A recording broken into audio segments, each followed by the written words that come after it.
Pakistan cricket team کے wicket keeper batter محمد رضوان بھارت کے خلاف کامیابی کے بعد اسٹیڈیم سے سیدھے اسپتال چلے گئے۔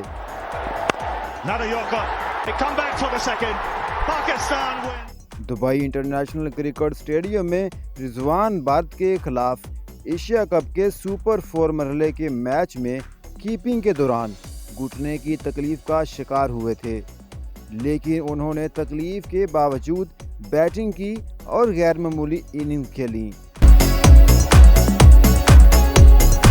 رضوان نے 71 رنز بنائے اور ٹیم کی فتح میں اہم کردار ادا کیا۔